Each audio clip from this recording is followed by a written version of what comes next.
Hello, here we are again. With the numbers in the media the way they are about all the deaths being accredited to COVID-19, whether they should be or not, it still brings to our doorstep again and again and again the reality of our own mortality. And it's in times like these that people think about such things as, if I were to die tomorrow, what is the most important thing to me now? What should be my priorities? What should I be thinking about? What is most important to me right now? When we stop and think about that, for most people, I think they have any spiritual root about them at all are going to think about beyond the new car or beyond the new house or even beyond our own families and about what is most important. I think most people would stop and think about wanting to make sure that their sins are forgiven, and for right now, that they didn't have to live with any guilt about those sins. I also think most people would want to take life more victoriously now than perhaps what they're living, and certainly forever. And the final thing I think people would probably want to think about is eternal life, living forever with God, and what heaven is going to be like. And with that said today, when Jesus began his ministry, he again and again proved to people that he was the Son of God, that he had the power of God behind not only his life, but also behind his message and behind his words that he was speaking to people. And he proved that by the miracles that he did while he was here on earth. He healed the lame, he healed the blind, healed the deaf, he healed the people with sickness again and again. And with that thought, that would be the most ultimate test of his ministry and of his divinity, proving that he was the Son of God. And as we think about that, I think that perhaps goes a long ways to helping us understand how we can get what we really want out of life. I'd like to go back to a familiar story in the Gospels, and let's read Luke chapter 7, verse 11 and verse 12. Soon afterward, Jesus went to a town called Nain, and his disciples and a large crowd went along with him. And as he approached the town gate, a dead person was being carried out, the only son of his mother, and she was a widow. Now, with that said, we need to stop and think about the procession. Now, I've been privileged and honored to be able to serve 21 funerals, 21 families last year, and undoubtedly in one way or another, in almost every case, there was a procession of some sort. Either a procession to the funeral home or a procession to the cemetery, or both. And the thing about processions is, this story begins with one. And here was the widow who had already lost her husband, and now her son had died, and they were carrying the body out, and there was a coffin, and undoubtedly the procession was behind and following along. Then all of a sudden, Jesus enters the picture. And as he enters the picture, everything comes to a stop. Now, with every death, there's usually an obituary, and I try to save them if I'm officiating those funerals, and I save them in my computer. Well, we've recently had 2 deaths in our congregation, Margaret Wormnest, who died on April 22nd, and Leo Holback, who died on April 27th, just 5 days apart while the church is being closed. And of course, all the rules, nobody could go to the funeral except the family. And so it's been quite a different experience in that regards. But Margaret Wormnest was a very special lady in my heart. Spent a lot of time with her, trying to help her along the way in her elder years. And she always subscribed to 3 very expensive newspapers. And in those newspapers was obituaries, and that's the reason she wanted 3 of them. She wanted to make sure that she did not miss the obituary of anybody that she knew. And after she read those newspapers, she always brought them to me so that I could read the newspapers. And every now and then, I'd pick up the paper, and there would be this hole because she had cut out an obituary, and I instantly knew that there was somebody that died that she knew because she was saving those obituaries.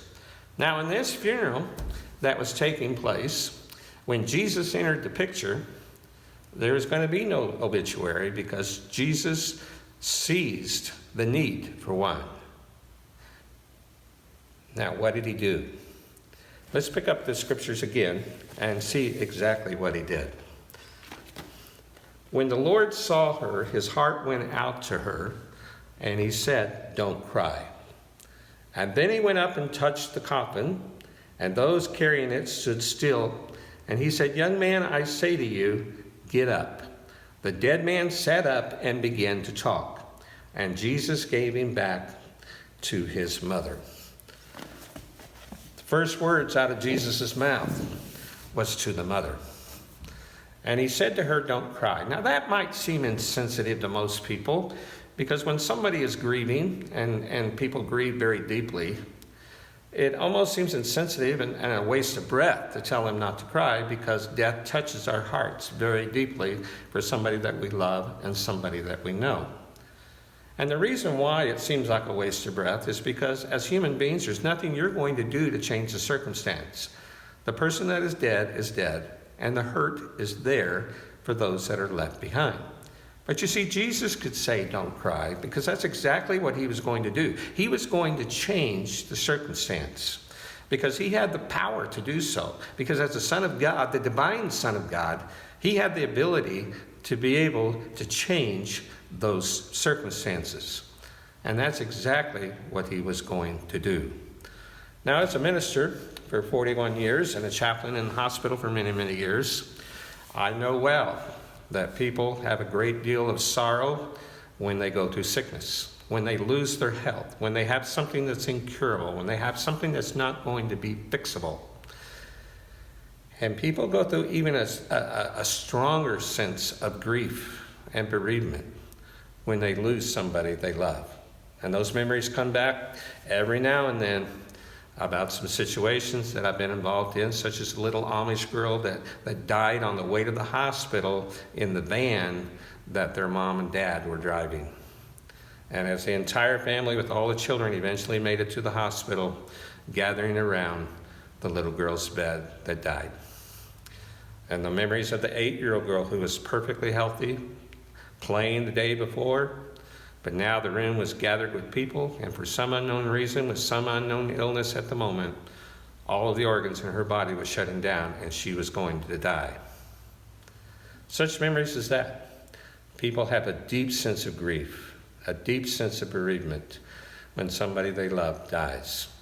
And no doubt that was happening here with this mother who had already lost her husband and now had lost her son.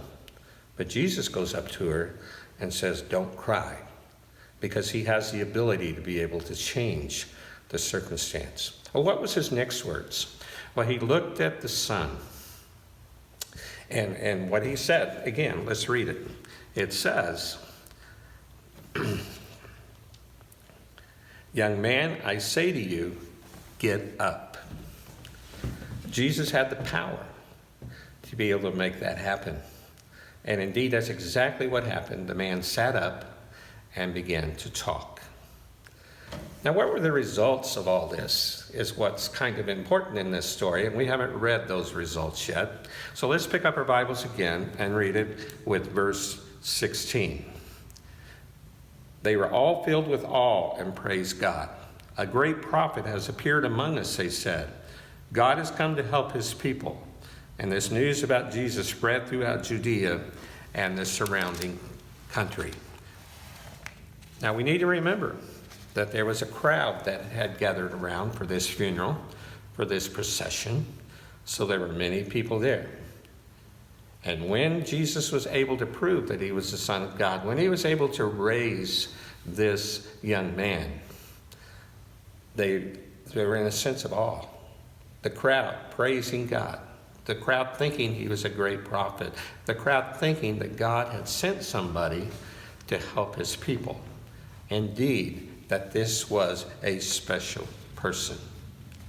Now, as we look at what Jesus was able to do and the miracles that he was able to perform, we need to understand and remember, especially during this pandemic, when there is a lot of death, that the greatest miracle that Jesus was able to bring to this earth was our salvation, was our redemption. The circumstances that he was able to change by coming to Bethlehem, carrying out his ministry, and then dying on the cross of Calvary. Because it's that cross that changed the circumstance. The fact that he rose from the dead proved that God has victory over death.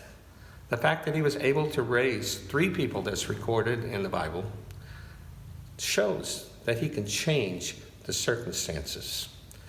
And what we're in right now with COVID-19 is a lot of different circumstances that we have to live with. The sheltering in place, which people aren't always doing right now, and maybe for good reason. But nevertheless, our circumstances have changed. Even some people say the normal may not be normal again. Now, I'm not a doom and gloom person, so I'm not apt to believe all that. But nevertheless, circumstances have changed. And what we need to understand in this time of pandemic and this time of change and time of circumstances changing is that we need to think about minimizing this world and maximizing the next world. Minimizing our thoughts and our priorities and our intentions in this world, because we have a Son of God that came to this earth and proved that he was the Son of God. Divinely proved through his miracles that he was the Son of God and that he can change our circumstances. And again, with all the deaths recorded on the television that I know you're tired of hearing about, and I'm tired about it, hearing about it as well, whether or not they really should be accredited to COVID-19 or whether there's other things that's been going on. The thing of it is, it does bring mortality to our doorstep. So stop and think about it. What are your priorities in life? What do you really want to accomplish if you were to die tomorrow? What would be the most important thing for you to be thinking about? And I'm hoping that you'll remember that we need to minimize the things of this world, but maximize the things of the world. Now, I've heard it, and you've heard it. It's on the TV every single day. We're all in this together. Well, I have a congregant member that called on the phone, and she was kind of tired of hearing that because they're leaving out the most important part. And she says, and God is here with us too. God is here with us too. But you're not going to hear that on the mainline media. You're not going to hear that and on television necessarily all that much, if at all. But she's got a point. If we have God in our life, no matter what the circumstances, no matter what the pandemic, no matter whether we live or we die, if we have God in our life, then the circumstances ultimately are going to change. And they're going to be for the better. So whether we live or whether we die from this virus, whether we get sick or whether we don't get sick, whether we're unemployed or whether we're employed, or no matter what's happening. And I've heard it said that the number of calls to the suicide hotline is up 8,000% because of the mental health crisis that's going on in this country. But you know, despite all of that, despite all of the hardships that we're going through in life, with mortality being right on our TV screen every single day if you care to turn it on, we need to think about eternity. We need to think about life forever and get prepared. Because life without God, we may survive the virus, but we won't survive eternity. We might live forever, but it's not going to be in heaven. We might survive unemployment. We might survive a whole lot of other things in life. But without God, we're not going to live victoriously. We're not going to live like we could if we're a Christian and if we truly believe in God. So the key is to respond to Jesus. The procession stopped. The people stopped because Jesus entered the picture. We need to allow Jesus to enter our picture in life. And we need to stop and listen. We need to stop and look. We need to stop and pay attention and get ready for eternity, so that not only can we live victoriously here if we survive the virus, but we can also live victoriously for eternity with God. Eternity in heaven. I couldn't help but think this morning when I got up and walked outside. It was very early when I did. And then the sun came up later. How beautiful this morning was. And it was supposed to be raining and more clouds and doom and gloom. But yet somehow the circumstances were changed. And it became a beautiful morning. And your life can become beautiful if it's not already. If you don't already know Christ, then it can become beautiful because Jesus can change your circumstances. You have a good day. God bless you.